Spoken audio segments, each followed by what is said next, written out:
Hi, my name's Ian. Welcome to Clay English, and I'm going to talk today about having babies. And the reason for me wanting to make this video is because there are so many articles about the high cost of taking a baby from the age of 0 to 21, and I just thought these are so distorting the reality of the situation that it was an opportunity to challenge this presumption, this stereotype, and produce an alternative view where, in fact, I believe you can make the transition from 0 to 21 for children for nothing. And when I say for nothing, of course, there is a cost, but what you save and I'll list some of the things that you give up when you have children, and the cost of having the children, the things you buy, the things you have to spend money on, are offset more than offset by the amount of things that you save. So we'll look through the range, and particularly in the range 0 to 6 or 5, depending on what age children go to state school, which of course is free. And that's the big expense for most people, is getting the kids into state school. But there are other costs along the way. So I'm going to look at all of the stages. You've got the first stage from 0 to 3, which is usually the time when kids go to equivalent of kindergarten or nursery. And then while at kindergarten, from 3 to 5 or 6, whatever age children start school in your country. And then you've got the period from 6 to 18, which is usually state school. And then whether or not to go to university is another big factor at the end. So we'll see how far we get anyway on this. So first of all, let's have a look at the things that you give up, and therefore you can reduce your expenditure. So you have, when you're single, maybe you go out partying a lot, maybe you have wild holidays, you suddenly decide to drop everything and go off to the countryside or the coast for a wild weekend. You can't do any of those things when you have children, and so you save the additional cost of all those wild expensive trips, and that money you can use for your children. Similarly, you have to, or you should, give up smoking, give up alcohol, certainly during the pregnancy for the mother, but in sympathy, the father should also give up these things. And after the baby's born, then smoke in the apartment, in the house, is very bad for the child's development, and so you should continue to stop smoking. And of course it will improve your health and life expectancy, and you want to be around for at least the time the children are children. And if you smoke, there's a good chance you won't make it till the child's 21st birthday, and that's very bad for children. So my underlying philosophy is, firstly, children need both parents. And I'm not going to go into the proof of that, but there's a lot of evidence out there. And secondly, that the more involvement of the parents in the child's upbringing, the better the outcome for the children. And the third thing is the incalculable value of spending time with your children. And so when you're working, particularly when the children are awake, during the daytime, you're missing out on time with those children, and you can't replace that. You can't put a value on the lost time with children.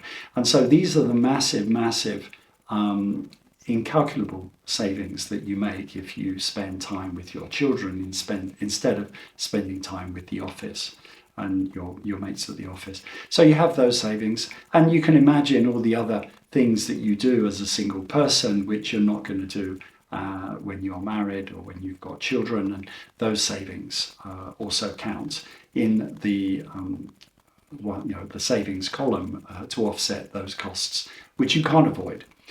Okay, so let's have a look at the normal costs of having a child. So I'm going to start from birth, and we could talk about hospital and maternity and antenatal and stuff like that, but that's up to you where you have your child, whether you use a free or subsidized state maternity or you pay privately. I'm not going to go there. But after birth, then in China, it's traditional to have something called 坐月子, which is a special month where the new mother is treated like a princess, waited on hand and foot, and is phenomenally expensive. And this is a complete waste of time and money, and is very bad for the mother in particular, because it delays her recovery after giving birth. It delays her bonding with the child, and it separates her from the father, who's excluded from Zuoyueza. So for all kinds of reasons, this is a bad thing, and it's phenomenally expensive. So you can save all of that cost very easily. Do it yourself. No cost whatsoever.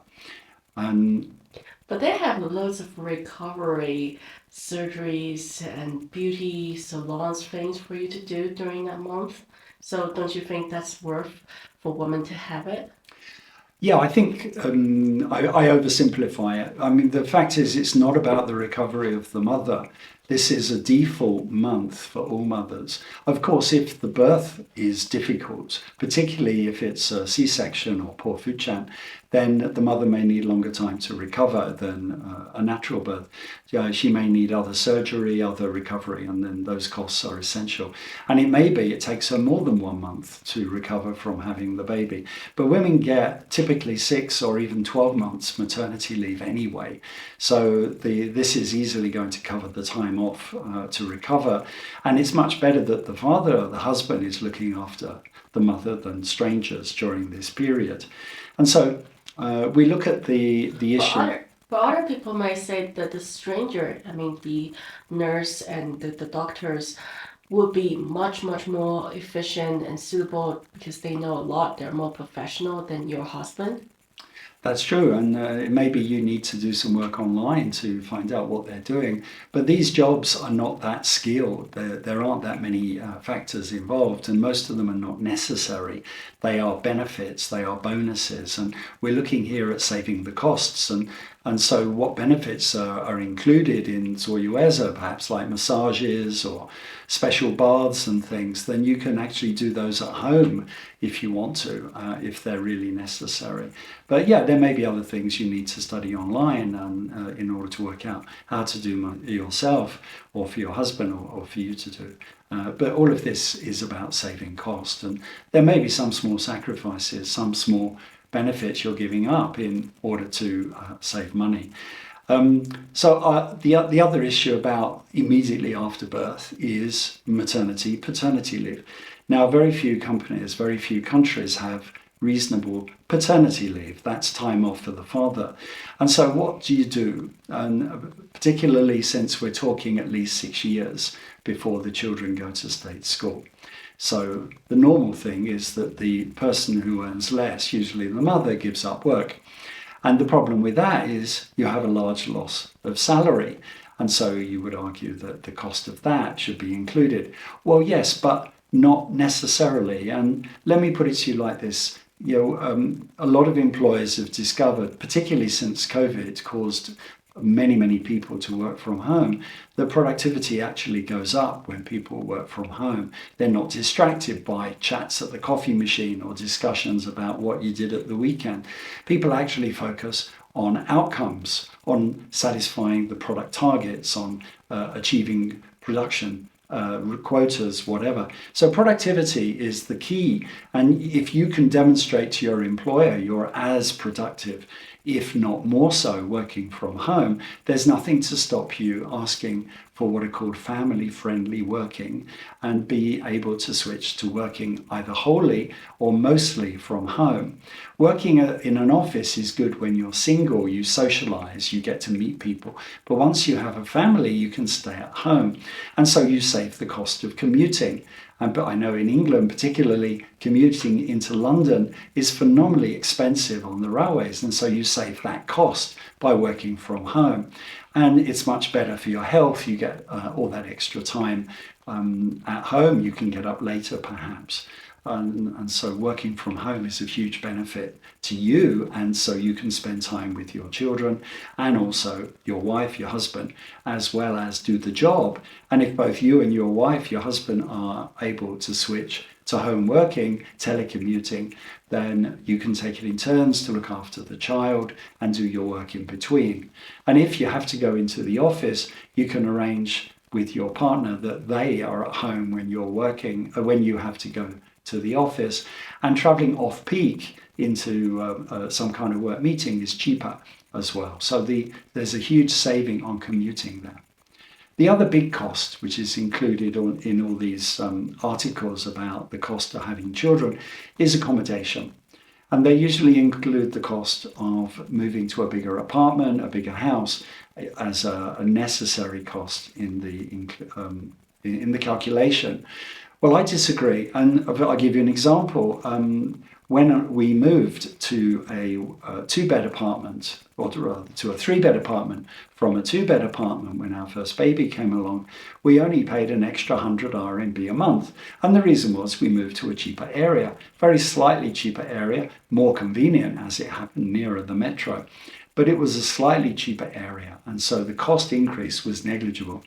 And now we're expecting our second child. We moved to a bigger apartment again, actually in the same Xiaoqiu, and it's only another 100 RMB a month for that. So the actual cost of having two children in accommodation is only the additional cost of 200 a month RMB, which equates to, what's that, about £30, English pounds, £25 a month, which is basically nothing.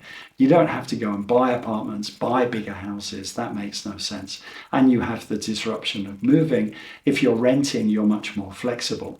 And so you can find somewhere which is bigger. And in China, because not many people have large families, bigger apartments are actually not that desirable. And so the cost increase is not that high. You may find that in your country as well, that larger families are very much out of fashion. And so you may get quite a big apartment for not a lot of extra money. And space is worth it if you can get it. The other thing about being in a family rather than being single is you don't need to be in the center of a big city to enjoy the nightlife. You can move to the suburbs where you have more space, you have a better quality of life, maybe less pollution, and it's cheaper. And so you can get a bigger apartment, maybe for less than your single person's apartment in the center of the city. Anyway, it's worth thinking about, but those are the big costs, and you don't need to worry about those. You can save money by having a child. Okay, so once you have a baby, there are a number of costs which occur, and you can minimize those. For example, vaccinations.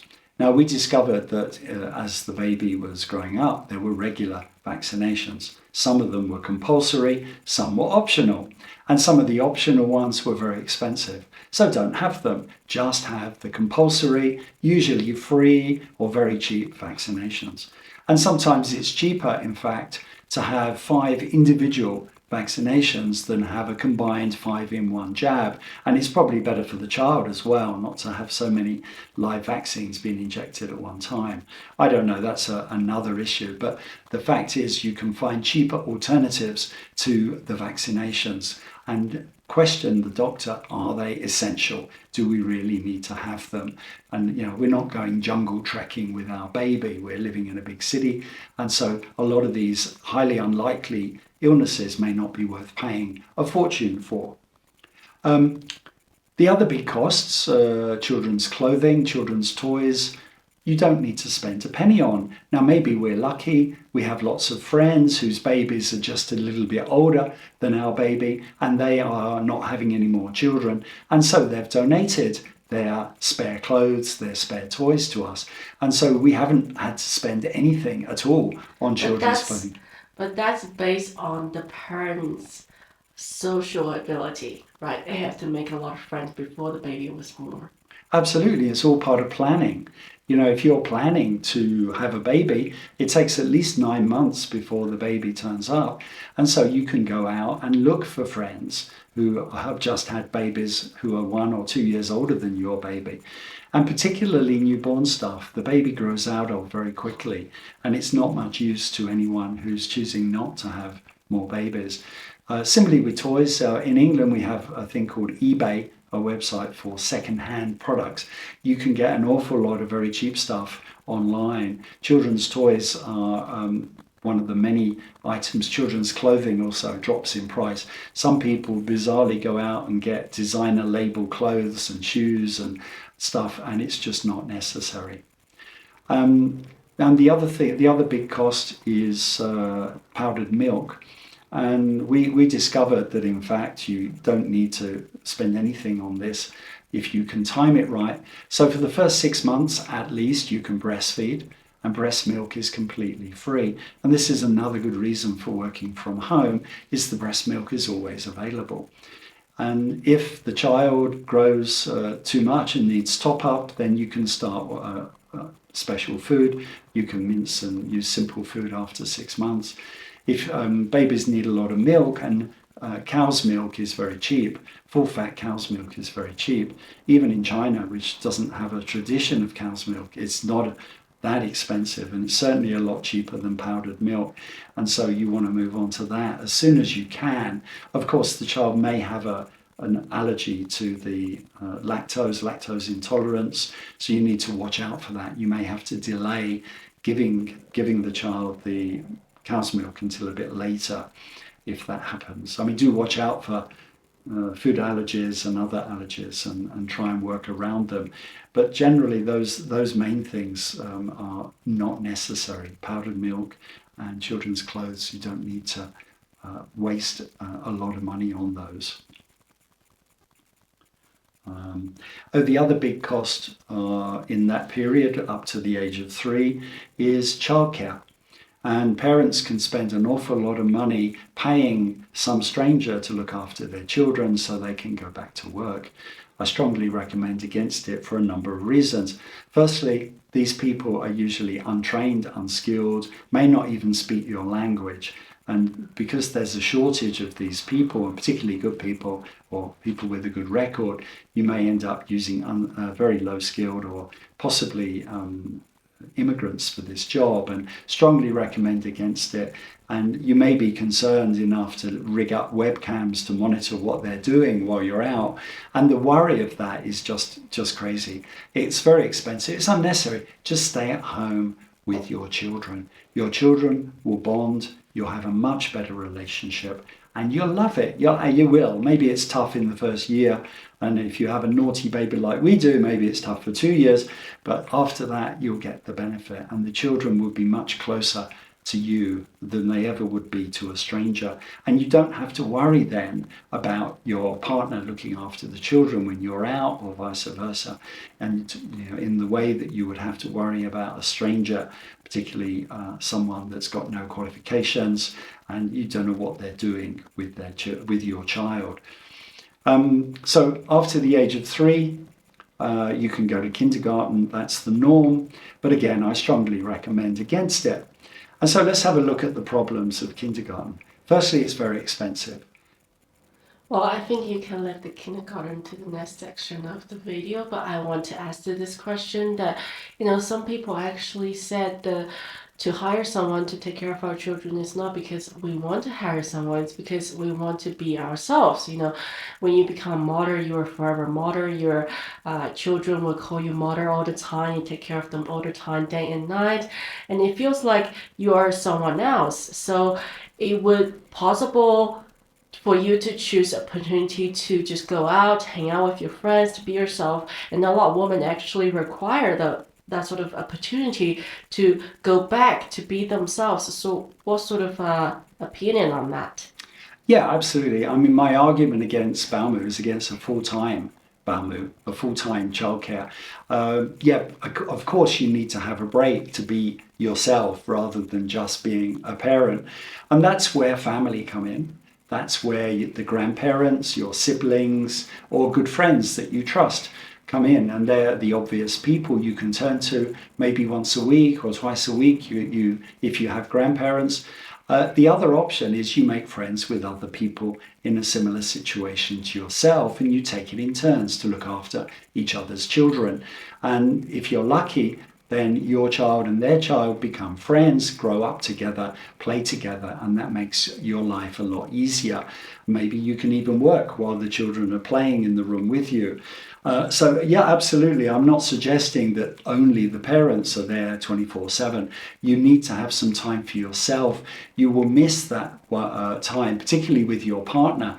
the joy or the beauty of having one-on-one, if you like, date night. You need to try and preserve that. And that's where grandparents come in. You don't want them to take over. You don't want them to be full-time carers. You want to find a compromise which suits them and suits you. And so what we do is twice a week for a couple of hours, my mother-in-law comes over to look after our baby, and you can have somebody, at least one family member who lives nearby who can come and do this. If not, you need to make friends. And again, it's part of the planning. You've got 9 months to prepare for the baby arriving. You want to look for people, and ideally really with the kids just a little bit older than yours, because children need role models. Children will copy a slightly older child. They will try and catch up with them. They will follow them. They will use them as their mentor. And so, as I said before, those people will have surplus clothes, surplus toys to give to you, but you can also make friends with them, and you can swap with childcare. And later with homeschooling as well. It's useful if you have a group of people, so you can homeschool together and avoid the cost of going to kindergarten altogether. So kindergarten. So what's wrong with kindergarten? Well, fundamentally, the cost. Now, what do they do at kindergarten? Very little. What can they do? A lot of the children are unable to sit still for long periods of time, are not used to playing in a group, and so you're going to have chaos. My friends who have taught in kindergarten say they lose their voice by the end of the day from shouting over the noise. And it's not surprising if you've got 30, 40, 50 kids in a room, they're going to be shouting and screaming, they're going to be running around. How much teaching as such can you do in a kindergarten? And the answer is very little. They're not trying to, it's just babysitting. And if it's subsidized by the state, as in many countries, it's cheap babysitting childcare. So it's a waste of time for so many reasons. Firstly, the people your child is meeting may be dangerous. They may be bullies. You've got no control over who your child mixes with. They may be good or bad, and that's very dangerous. Secondly, viruses. Viruses spread easily around kindergarten. Your child will be ill with one illness after another. And because of the large number of kids in there with viruses, the viral load on your child is going to be very high, and it could make your child seriously ill. It's much better for you to meet children 1-to-1 or 1-to-2 in ideally a large play area or some other large space, or even better, outdoor play areas. We're very lucky in Kunming that outdoor play is possible for most of the year, but there are good indoor play areas as well if the weather's bad. And the outdoor play areas are usually free, which is another factor. Indoor, you may have to pay for a season ticket, a multi-ride ticket or something to get the benefit at low cost, or just stick to the free areas. And a lot of shops have got Lego tables or other toys to play with, in theory to entertain the child while the parents are shopping, but they don't actually ask too many questions. You can go in and play for the odd half hour or an hour. You may meet other kids, and in that environment the viral load is very low, so your child may just get the odd runny nose or the odd cough for a short time and develop his or her immunity in a safe and controllable way. And in play areas, you've got some control because the parents are there, or the grandparents or the carer. You can see what type of people they are. You can choose children whose parents look suitable, where their upbringing or background is similar to yours, people you trust to get on with, and in the future you can exchange babysitting, you can do homeschool together, things like that. So there is nothing good about kindergarten. The other thing that's bad about it is it's competitive. Parents want to get their kids into the best, whatever best means, best kindergarten. And quite often that involves, here in China, that means having a foreigner teaching English and maybe other things to the children. And these kindergartens are more expensive because they are better.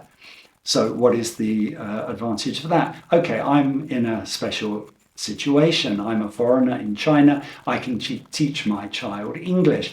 So if you're not in this fortunate situation, if it's two Chinese parents, shall we say, why should you not put your child in a kindergarten and pay extra for a foreign teacher? Well, if you have any idea about teaching, you realize that to teach any topic, all you need to do is be more knowledgeable than your student. You don't need an Olympic champion to teach a 3-year-old how to swim or to do baseball. You just need to know a little bit about the game or about the sport. Similarly with learning English, you don't need to be a native speaker to teach English to a beginner. In fact, I've been asked to do that many times and I've always refused because I'm the wrong person. My Chinese is not good enough. And the reason is that at the beginning, beginners need the English words explained to them in Chinese, and therefore you need to be a fluent Chinese speaker and know a bit more English than the child, not the other way around. So a native English speaker is not the best person. In fact, far from it. I would rather my child learn English from a Chinese speaker who could explain the words to them than from a foreigner. And those kindergartens are cheaper if you insist on using a kindergarten. But I would strongly recommend not doing so. Of course, the other way is what we do with our friends is make friends with people who have a foreigner as one of the parents. And then you can homeschool together with them. And that way you will learn English from a native while playing as well with a child that perhaps like ours is bilingual. So that way there's no point spending the tens of thousands on kindergarten. So that takes us up to school. Most state school is free. Don't waste your money on private schools. That is just not achieving anything. What you want to do, again, is teach your children yourself. And while in many countries it's illegal for children to be homeschooled, if it's not illegal in your country, then do it. Set out a curriculum, register, however you need to get a license, do it so that you can teach your children yourself. And ideally meet up with other friends that you've made over the preschool years so that the child is learning in a group. A small group maybe, just 3 or 4 is ideal and is much better because the child gets one-to-one tuition the whole way through. And if you think you're not capable of doing it, think again. Fundamental rule of teaching. You only need to know more than the student. You don't need to be a university professor to teach basic physics, basic maths to a beginner. Just remember that. Of course you remember what you learnt at the age of 8 or 9 and you've been using ever since. That's what you need to teach a 5 or 6-year-old. And so and if you've forgotten it, heaven forbid, then you can go back online and brush up and develop a curriculum off online information, work out what your country is teaching 5, 6, 7-year-olds and teach it to your child yourself. It won't take very long. The syllabus is very thin and you can top up with lots of other things and gradually get your child into the learning mode. The other big cost in China, particularly because parents are competitive, is after-school teaching. The government's tried to make it more expensive or illegal in order to reduce the stress on children. And this is a good thing because children should not be forced to go to all kinds of out-of-school things after school. They need to have their playtime, their rest time, and they need to develop the ability to decide for themselves what they want to do. And so as a parent, your job, amongst others, is to give your children a chance to try all kinds of other activities over that period until they're 16 or 18, so that by the time they leave school, they are ready for the real world. They know what they're good at, they know what they like, and they are ready for their career. And you start that immediately. The children are aware or able enough because many things are age restricted, but a lot of things are not. But your job is to expose your child to as many skills, activities, sports, and so on as possible, but only if the child enjoys them. And don't forget, you can teach them yourself. You don't need to be an Olympic champion at basketball in order to teach your child or play with your child at basketball.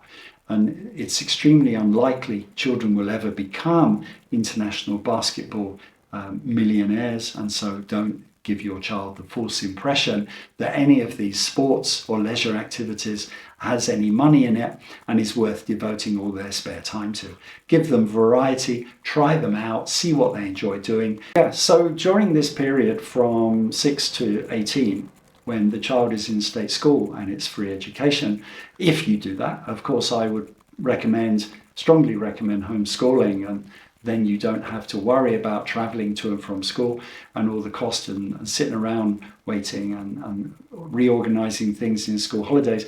Don't forget, if you homeschool, you can take your children on holiday during term time, and holidays are much cheaper then, so you save a lot of money rather than going during school holidays. The other thing is that children up to a certain age travel for free, particularly on the train, on public transport, not on the aeroplane. After the age of 2, you're paying full price on the aeroplane, but you can go by train or by other public transport. Unless you live in a rural area, I strongly advise against buying a car. They are very expensive, and the cost of running a car can cost you £1,000 a year before you drive 1 kilometre, 10,000 RMB, just for simply owning it. So if you live in or near a big city, use public transport, use taxis. They're much cheaper. And if you want to use a car, you can hire it for the day or for a few days to go on a trip. And that's going to save you a lot of money. You do not need to buy a car, unless, of course, you live in a rural area where there's no public transport. But these days, with online delivery services, you can have food and other regulars delivered to your door wherever you are, and make sure you're in an area covered by that sort of service, rather than taking a risk and having to do everything yourself. So you can get the best of both worlds by living in the suburbs of a big city, and you're near the countryside, but you're also connected to the city for services. That way you can avoid the main costs, and save money along the way. The other thing you need to remember is university. Should you go to university? Well, I strongly advise against it, and the cost of doing so is not worth the benefit. You look at the studies of additional salary for graduates compared to those who didn't go to university, and you'll see that unless you choose one of a small number of highly valued occupations like engineering, law, accountancy, medicine, unless you do one of these subjects, you're wasting your time and money going to university and saddling students with a huge student debt in some countries, or saddling the parents with the cost of supporting it in other countries. The advantage of going to work at the age of 18 is you get 3 or maybe 4 years of work experience before the graduates come out, and you're much more useful to an employer with 4 years work experience than a piece of paper in an irrelevant subject. So do choose your career carefully. So how do you choose your career? Well, you go back to what I said before, which is you've got to find out as a parent what a child is good at, what they enjoy doing, and what leads to a job at the end of it. So if you are doing a preparation for your child's adulthood properly, that means you will have tried your child out with all kinds of possible skills, activities, and careers while they are still young enough. And then what you do is you focus on supporting your child in what they enjoy doing, what they're good at, and give them extra practice, extra experience. Maybe you get them an intern job or a weekend job or a part-time job in your firm, so they get to see what real work is like, even for a few hours a week as a teenager. Let them try it out. All of these things are good for your CV. But the first job is the hardest, absolutely. And whether you're 18 and no qualifications other than school leaving, or you're 21 with a degree, or 24 with a master's, or 28 with a PhD, you've still got a problem getting your first job. And so the earlier you get that first job, particularly if you're still a teenager, you can get lots of part-time work during that period. Learn the value of money, learn the value of budgeting. Don't give your kids pocket money, make them work for it. Let them learn from the beginning how important money is, and show the fact that you don't just give things to children. Limit the number of presents you give so that the children have to work for it. Show them the value. Don't just give them things. They won't appreciate things they're just given. And so they will develop a work ethic from an early age. and they would be more useful to an employer. And then maybe you have to pull a few strings with friends or colleagues to get the first job. And after that, they will find it much easier. But you don't need to go to university unless your child shows a particular interest and is good at the subjects leading to engineering, to law, accountancy, medicine. And if they are in that direction, then okay, university is worth it. But also you can look at the future employment prospects in your country. Computing, AI, maybe these are the big future. Maybe the space race, maybe being an astronaut is a future activity. I don't know.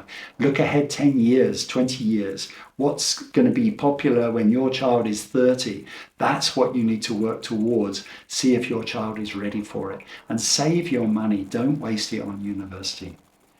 So in summary, if you have understood my approach, you're basically doing it yourself. You're basically looking after your child yourself from the beginning. Don't do kindergarten. Don't do after school clubs. Don't do private school. Don't do university. And you save all of this extra unnecessary cost. And you, as a parent, are doing it for love, not money. Love is a much better motivation to do a good job with your children than money is. You cannot find a stranger who will do a better job with your child, no matter how much you pay them. They may have higher skills, high ability, but for them, it's just a job. For you, it's your life. It's your children in your hands. Do it yourself and save money. Thank you for watching.